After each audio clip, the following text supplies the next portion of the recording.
buddy Joel Friesen here from Silver Arrow Cars. I'm out in our very cool, very green, and very convertible 1986 Mercedes Benz 230GE. It's got a 5-speed, it's got a convertible top, it's got 4-wheel drives, it's got a rear locking differential, it's got a front locking differential, and a 2-speed transfer case. And why am I talking like that? I don't know, but right now I am going to demonstrate that 4-wheel drive works and the locking differentials work. Follow with me if you will, if you know 4-wheel drives, and if you're on gravel like I am right now, and you're doing hard lock turns in too high, you would probably be hearing binding of the rear tires on the gravel, which we are hearing neither as the differentials are open. So now let's roll into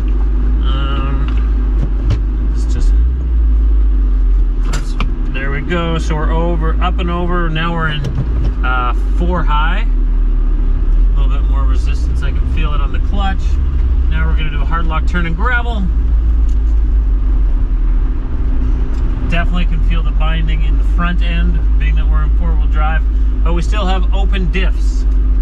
So, well, you're not going to see it through the camera, but I can see the marks in the gravel from the tires binding as we turn. So now we're in 2 high. Let's see about putting in our rear locker. So I'll stop moving. I have these 2 dials here in the center console. I'm going to pull up on one to engage our rear locker.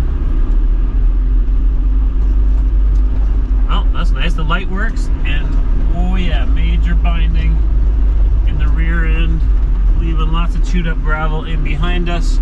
I would confirm the rear locker does work, which, if you don't really know 4-wheel drives, essentially a rear locker is going to enable you to climb up anything you actually want to in 4-wheel drive. Now let's see if the front locker engages.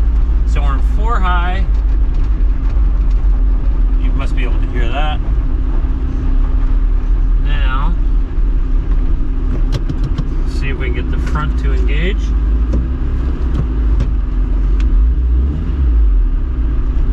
Okay. Oh, now I can feel it in my front end.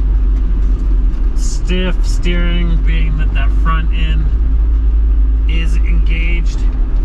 Oh yeah, definitely the locker's engaged in the front.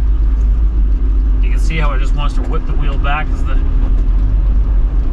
wheels want to go straight, because when you lock a differential,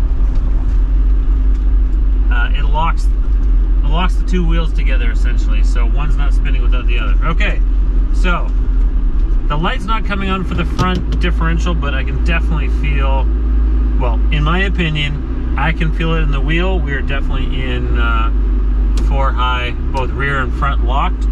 Now I'm going to go into 4 low.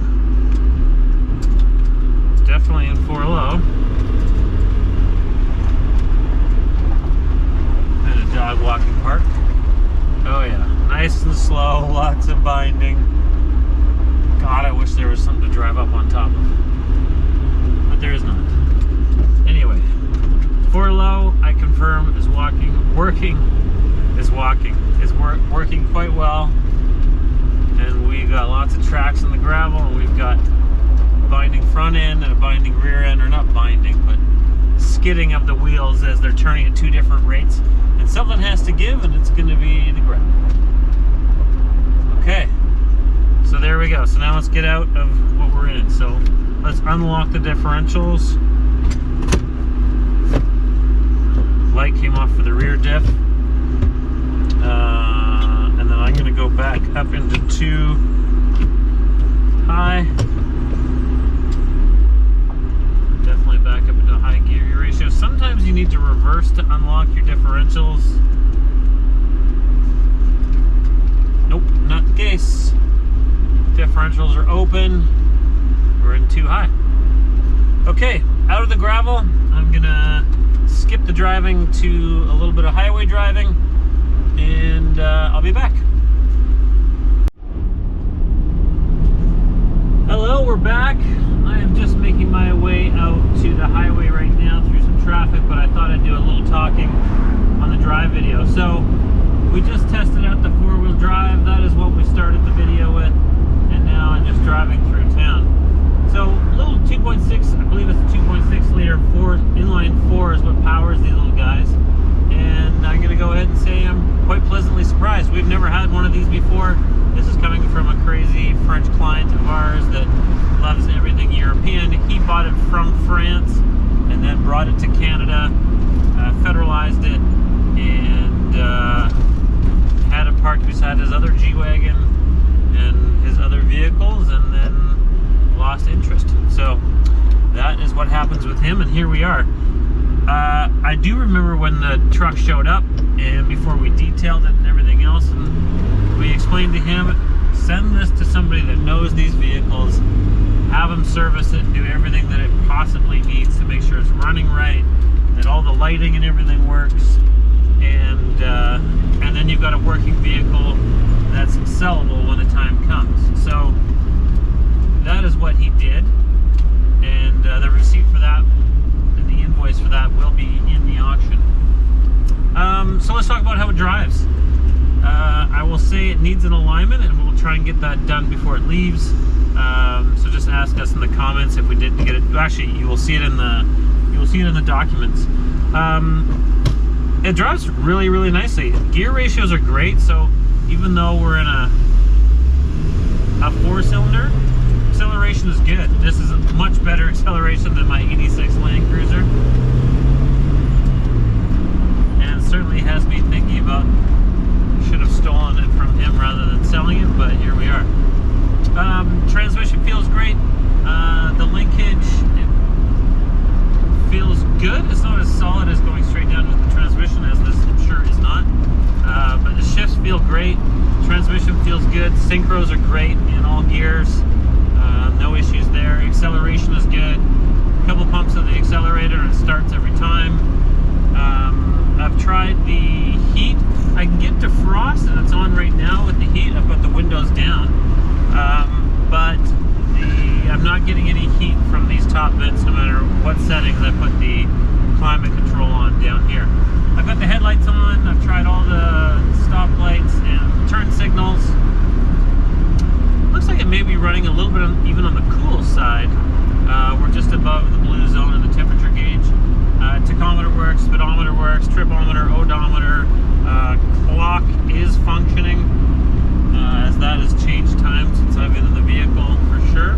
It does have a modern radio. I don't think he put that in. I think this might have been from Europe. It's Pioneer brand, and I see there's a microphone up here.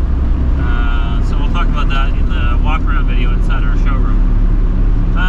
Brakes feel great. Clutch engagement is great. Got no complaints there. As I showed you, the 4-wheel drive and everything works. So I'm just going to drive out a little bit further along this road. I'm going to get onto the highway, and we'll do an acceleration on the highway. That downshift felt great. We'll do an acceleration on the highway and just see how it is there. Got a half tank of gas. Yeah, quite clean. I like the pattern of the interior. I like everything about this truck. I think if it was mine, interior light works. I think if it was mine, I'd probably give it a slight lift, which is very inexpensive and easy to find online. There's lots of suppliers for that. And I think I'd put some new North American tires on it.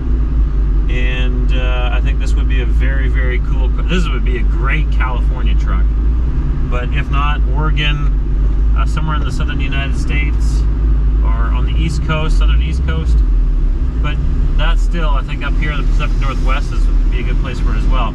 I think this has all the street and curb appeal of Land Cruisers and old Defenders and Land Rover series, like 2s and 3s.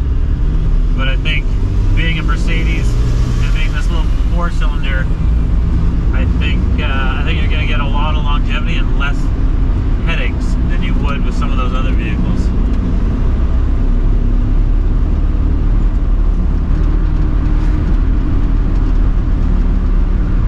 Being that we're from the Pacific Northwest, and in the years growing up, lots of 4x4ing up here, I've done my fair share of off-roading and experienced with vehicles with locking differentials, specifically Jeeps.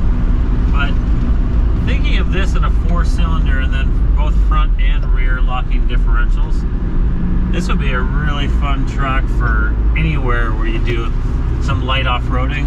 Obviously with 65,000 kilometers, it's a bit of a collector truck, but at the same time it's not so low in mileage and so perfect that you wouldn't want to do that. I think this would be perfect for it, especially if you had the roof off.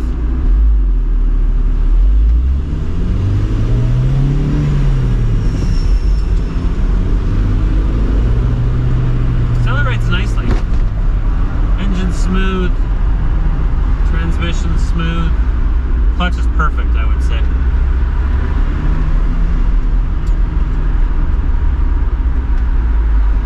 I gotta dodge a bit of traffic here. I will be back when I'm close to merging onto the highway. We're back, and I am just turning onto a merge for the highway.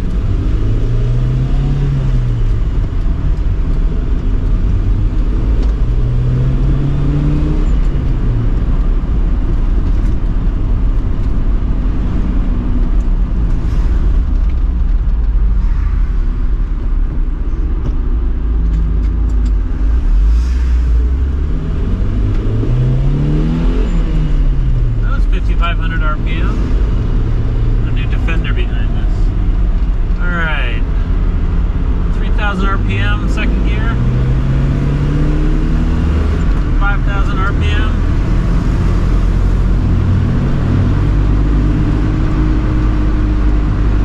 kilometers an hour, 3,000 RPM in fourth.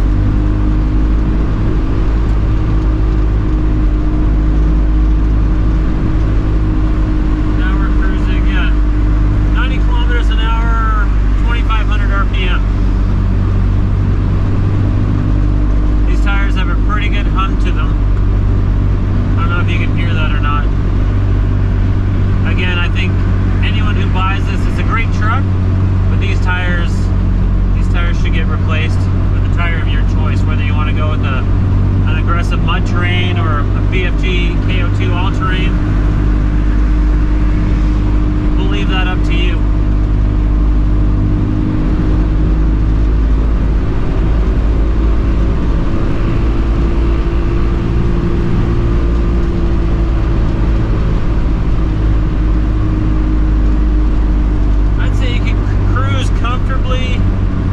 About 90 kilometers an hour, so that's about 55 miles an hour. I don't have the headspace or the room here to get up to a higher speed. Probably get up to about 60 miles an hour.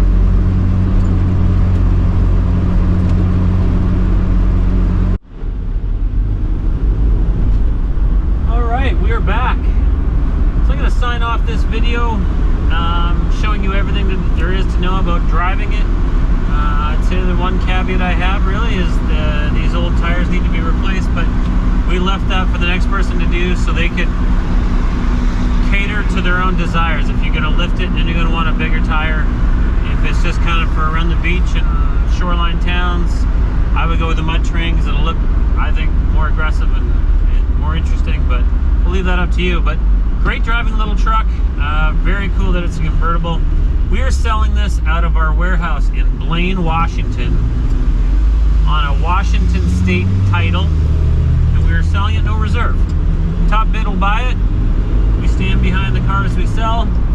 I like this thing. I think I'm a Land Cruiser guy. I've got an old Land Cruiser, so I like old 4x4s, and you don't see a lot of these in North America, and I think right now the trend I see, or that is picking up certainly, is 80s stuff is really starting to pick up in comparison to 70s stuff. So I think this is an interesting one, and I think it's cool that it's got the convertible top in the back, and this interior is interesting as well.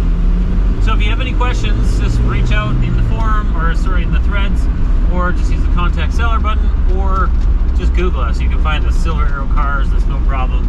My name is Joel, and shoot me any questions you may have.